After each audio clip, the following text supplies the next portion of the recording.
And you don't feel abandoned because they left. You feel abandoned because something inside you was left a long time ago. Read that again, slowly. And it wasn't just the unread message. It wasn't just the shift in their tone. It wasn't just the way they said they needed space. And it wasn't even the fact that they chose someone else.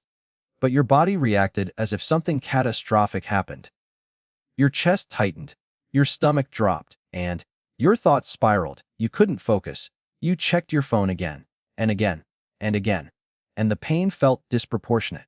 And why does it feel like your world is ending over something so small? Why does one delayed response feel like rejection? Why does emotional distance feel like betrayal? And why does someone pulling away make you feel like you are disappearing? Because this isn't about today, and your nervous system doesn't know the difference between then and now. It only knows familiarity. And abandonment feels familiar to you, and not necessarily because someone physically left, but because emotionally something was missing. Maybe love was inconsistent. Maybe attention had to be earned, and maybe affection depended on your behavior. Maybe your feelings were inconvenient. Maybe you were told you were too sensitive, too dramatic, too much, or maybe no one said those words out loud. They just made you feel them.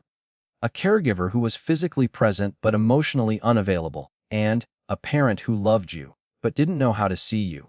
A household where survival mattered more than feelings, and a home where you learned to read moods instead of express needs. You adapted, you became easier, quieter, more agreeable, more impressive, more useful. And because somewhere deep inside, you concluded something dangerous. If I am not good enough, they will leave. If I am too much, they will pull away. And if I need too much, I will be abandoned. So now, when someone takes longer to reply, your body doesn't interpret it as neutral. It interprets it as danger. And when someone asks for space, your body doesn't hear, I need time. It hears, you are about to lose everything. That intensity you feel, it isn't weakness, and it's memory. The nervous system cannot tell time. It only recognizes patterns. And when today's situation resembles yesterday's wound, even slightly, and it reacts as if the past is happening again. You think you're reacting to a partner, but you're responding to a ghost. You think you're upset about this conversation, but you're grieving something much older. They're not reacting to today. They're reacting to years ago. Pause for a moment. Let that land. I want you to go back, and not intellectually, emotionally. When was the first time you felt left? The first time you felt not chosen? And the first time you realized that someone's presence was not guaranteed? Who didn't stay? Who made you feel replaceable? When did you learn that love disappears? And don't rush the answer. Let your body answer. Maybe it was subtle. A parent who was always distracted. A caregiver who dismissed your tears. And a sibling who got more attention. A breakup that shattered your trust. A friendship that ended without explanation. Or maybe it was louder. Divorce, separation, and abandonment. Being forgotten somewhere you didn't feel safe. The details matter less than the imprint. What did you decide about yourself in that moment? And children don't blame adults. They blame themselves. If they're upset, I must be wrong. If they're distant, I must be too much. If they leave, and I must not be lovable. That belief doesn't disappear just because you grow up. It hides. It waits. And when someone today pulls back, it wakes up. And that's why you cling. That's why you chase. That's why you overexplain. That's why you send the long paragraph, trying to fix something that hasn't even been clearly broken. And you aren't trying to control them. You're trying to prevent a familiar pain. Anxious attachment isn't about obsession. It's about fear. And people-pleasing isn't about being nice. It's about survival. Overgiving isn't generosity. It's bargaining. If I give enough, you won't leave. And begging for reassurance isn't weakness. It's a terrified inner child asking, are we safe? You're not crazy. You're scared. And the person you're chasing is not your parent. But your body thinks they are. Your body thinks this is that same moment. The same helplessness. The same uncertainty. And the same shrinking feeling. So you react with urgency. You try to secure love before it disappears. But here's the painful part. And sometimes the panic isn't about losing them. It's about confirming something. Sometimes a part of you is bracing for the ending because it already believes it's inevitable, and I'm not enough. I'm always left. I'm replaceable. When they pull away, it hurts. But it also feels familiar. and familiarity can feel safer than uncertainty. And if they leave, it proves the story you've carried for years. And painful stories can feel more stable than hopeful ones. Because hope is risky, and if you believe you're lovable and someone leaves, that's devastating. But if you believe you're unlovable and someone leaves, and it confirms what you already thought. No surprise, just reinforcement. That's the brutal truth. Sometimes you aren't just afraid of abandonment, and you're attached to the identity of being the one who gets abandoned. Because it's predictable, and predictability feels like control. Take a breath, slowly, and hold, out through your mouth. Again. In, hold.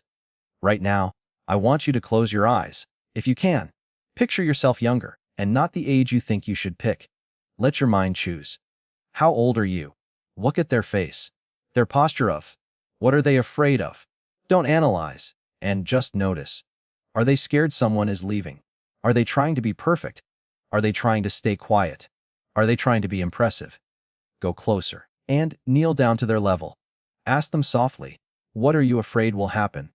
Listen. Oh, maybe they're afraid they'll be forgotten. And maybe they're afraid they'll be yelled at. Maybe they're afraid they'll be replaced. Maybe they're afraid that needing love makes them weak, and now tell them something they've needed to hear. I see you. I know you're scared.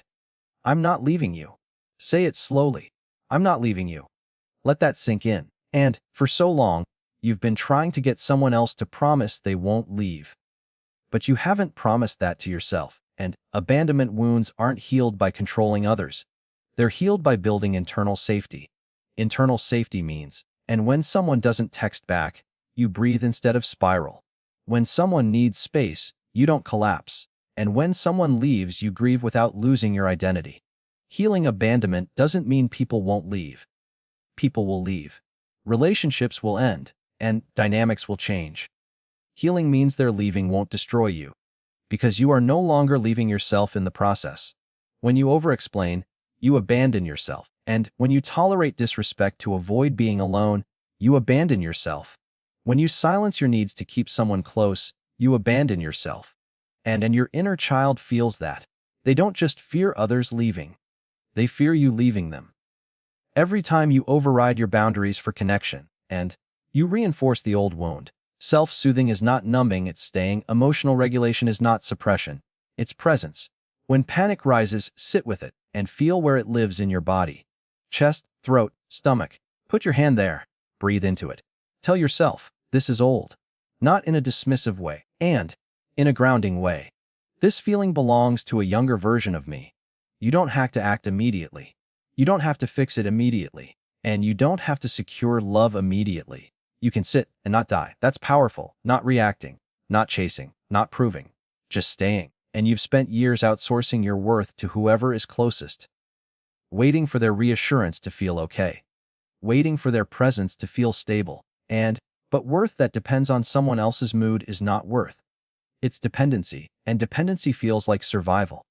But you're not surviving anymore. You're living, and you are allowed to have needs. You are allowed to be chosen. You are allowed to be secure. But security starts with you choosing yourself first. Not in a loud and performative way. In a quiet, consistent way. By honoring your boundaries. By noticing your triggers without shaming them. And by pausing before sending that message driven by fear.